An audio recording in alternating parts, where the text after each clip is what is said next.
Introduction to biology में आज हमारा टॉपिक है सेलुलर ऑर्गेनाइजेशन। सेलुलर ऑर्गेनाइजेशंस में हम ये पढ़ेंगे कि सेल कितनी तरह से ऑर्गेनाइज हो सकता है। सेल बेसिकली 3 तरह से ऑर्गेनाइज हो सकता है, यानी सेल की 3 तरह की टाइप्स होती हैं। या तो वो यूनिसेलुलर होगा, एक सेल, या तो वो मल्टी सेलुलर होगा, बहुत सारे सेल, या फिर कॉलोनियल ऑर्गेनाइजेशन होती है।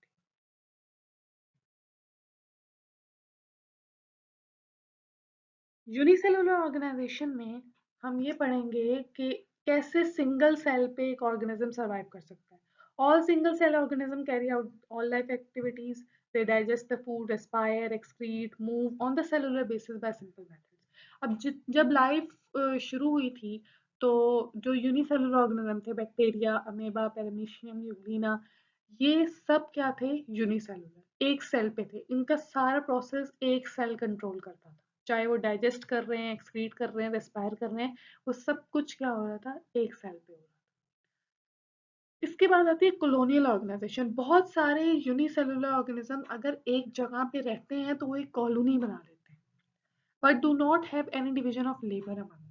यानी इनमें कोई डिवीजन ऑफ लेबर नहीं होता कि इस सेल ने ये फंक्शन परफॉर्म करना है, इस सेल ने ये फंक्शन। सब अपना अपना अलग अलग फंक्शन कर रहे होते हैं। यानी बहुत सारे अमेबा अगर एक जगह पे रह रहे होंगे, या बहुत सारे बैक्टीरिया एक जगह पे रह रहे होंगे, तो वो एक कॉलोनी बना देंगे।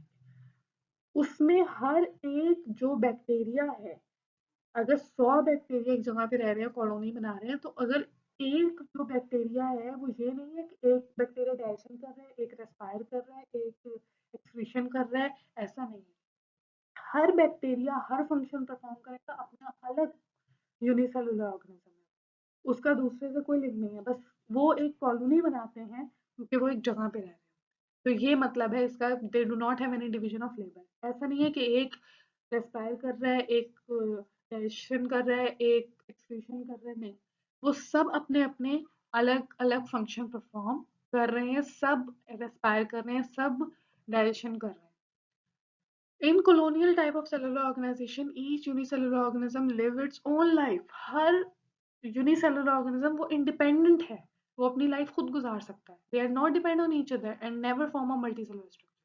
इसीलिए कॉलोनियल और मल्टीसेलुलर में यही डिफरेंस होता है। मल्टीसेलुलर में क्या होता है? बहुत सारे सेल्स मिलके एक ऑर्गेनिज्म को बनाते हैं, और यूनिसेलुलर कॉलोनियल में क्या होता है? एक ऑर्गेनिज्म को एक ही सेल ने बनाया हुआ है। और मल्टी सेलुलर में क्या है? बहुत सारे सेल मिलके एक ऑर्गेनिज्म को बनाते हैं, और हर सेल जो है उस ऑर्गेनिज्म में अलग फंक्शन परफॉर्म कर रहा होता है।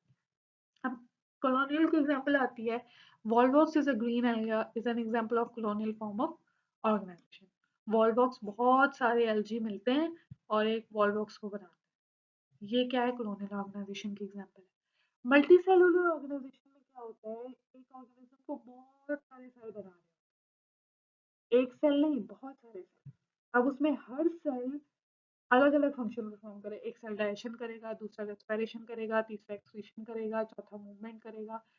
ये सारे सेल मिलके अलग अलग फंक्शन परफॉर्म कर रहे हैं। इनमें क्या होती है? डिवीजन ऑफ लेबर होती है। फ्रॉग है, मस्टर्ड प्लांट है, ये एग्जाम्पल है।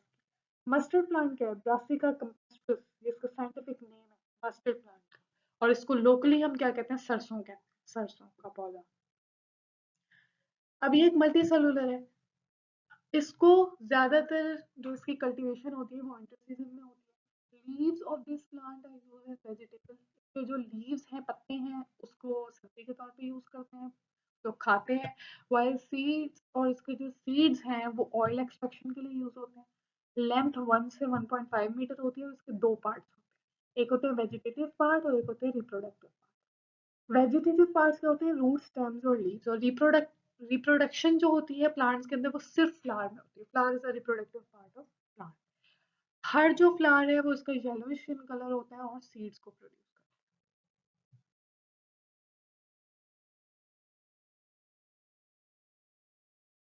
है। इसके बाद है फ्रॉग। फ्रॉग का साइंटिफिक नेम क्या है? Rana tigrina. पहले अपने साइंटिफिक नेम की हेडिंग बनानी है। Scientific name of spotted frog found commonly in our region. ये मल्टी सेलुलर होता है। फ्रॉग क्या है? एम्फीबियन है। एम्फीबियन क्या होता है? Any animal, any organism which live on land and water, जो जमीन पे भी रहे, पानी में भी रहे, उसको क्या कहते हैं? एम्फीबियन। फ्रॉग जो है वो डिचेस, पोल, पॉन्ड, स्टेगनेंट स्ट्रीम और स्लो मूविंग रीवर्स में होता है। इसकी बॉडी कैसी होती है? इसकी बॉडी में हेड होता है, ट्रंक होता है, इसकी कोई नेक नहीं होती। इसकी जो ऑर्गन सिस्टम है वो मुख्तलिफ ऑर्गन से बना होता है। हर ऑर्गन मुख्तलिफ टिश्यूज से बना होता है, एपिथेलियल, ग्लैंडुलर, मस्कुलर, नर्वस। इसका ज्यादातर जो अंदर का सिस्टम है वो ह्यूमन से रिलेटेड होता है। न्यूट्रिशन, न्यूट्रिशन ये ज्यादातर छोटे छोटे जो इंसेक्ट्स होते हैं उनको खाता है। इसके बाद है अमेबा। अमेबा एक यूनिसेलुलर ऑर्गेनिज्म।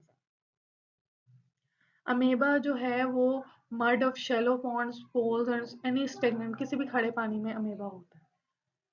अब इसका साइज 0.25 mm होता है। अमेबा के इरेगुलर शेप होती है, यूनिसेलुलर है। इसकी सेल मेम्ब्रेन होती है which help in movement of molecules and protect cytoplasm. अब इस सेल के बाहर एक दीवार सी होती है, उसे हम सेल मेम्ब्रेन कहते हैं, जो उसको प्रोटेक्शन प्रोवाइड करती है। आउटर पार्ट जो है साइटोप्लाज्म का वो ट्रांसपेरेंट होता है, उसका हम कहते हैं एक्टोप्लाज्म और जेल। और इनर पार्ट को हम कहते हैं एंडोप्लाज्म और soul.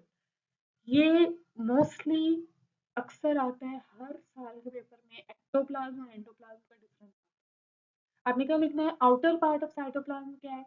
Transparent, which is ectoplasm, it is also called gel. Inner part is non-transparent, it is endoplasm, and it is also called soul. Cytoplasm में न्यूक्लियस, फूड वैक्यूल, माइटोकॉन्ड्रिया होते हैं। और amoeba किससे मूव करता है? With the help of pseudopodia, false feet. ये अपने खुद ही फीट निकाल लेता है जहां चाहता है और ये मूव करता है। इसके बाद है वॉलवॉक्स। वॉलवॉक्स हमने पढ़ा था अभी किसमें? कॉलोनियल ऑर्गेनाइजेशन में। It is polyphyletic. इसके बहुत सारे एंसेस्टर्स हैं। Genus of chlorophyte green alga in the family of Volvocaceae, इसमें जीनस और फैमिली बताई हुई है इसकी। It forms spherical colonies. ये 50,000 सेल्स की कॉलोनीज बनाता है। ये कहाँ पे? फ्रेश वाटर में होता है, ज्यादातर ताजे पानी में होता है। इसको सबसे पहले रिपोर्ट किया था एंटोनी वेन लीवेनहीक ने 1700 में।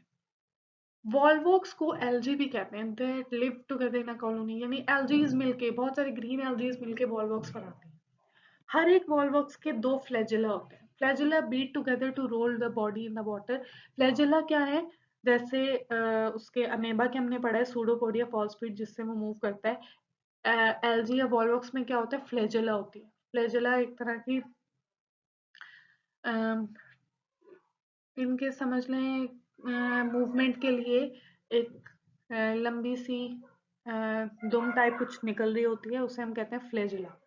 Volvox cells have chlorophyll. इनमें क्लोरोफिल होता है क्योंकि ग्रीन एल्गी का बना हुआ है, तो इसमें क्या होगा? क्लोरोफिल होगा। अपना खुद फूड बनाते हैं फोटोसिंथेसिस से। These photosynthetic organism are important of many aquatic systems. Volvox are not harmful to human because they do not produce any toxic substance. Hope so आपको समझ आ गया होगा। आज का यही लेक्चर था। हमने क्या पढ़ा? यूनिसेलुलर का पढ़ा कि वो एक सेल का बना होता है और उसमें एक ही सेल वो सारे फंक्शन परफॉर्म कर रहा होता है। मल्टी सेलुलर बहुत सारे सेल का बना होता है, हर सेल अलग अलग फंक्शन परफॉर्म करता है। और जो कॉलोनियल है वो क्या है? उसमें यूनिसेलुलर, बहुत सारे यूनिसेलुलर एक जगह पे रह रहे होते हैं तो कॉलोनी बना लेते हैं। उसमें हर एक यूनिसेलुलर इंडिपेंडेंट है। अब यूनिसेलुलर में हमने क्या पढ़ा था? बैक्टीरिया है, एल्गी है, और जब यही कॉलोनीज बनाते हैं जैसे वॉल्वॉक्स है, वो कॉलोनियल ऑर्गेनाइजेशन हो गए। और मल्टी सेलुलर में सिर्फ दो आते हैं, फ्रॉग या मस्टर्ड प्लांट।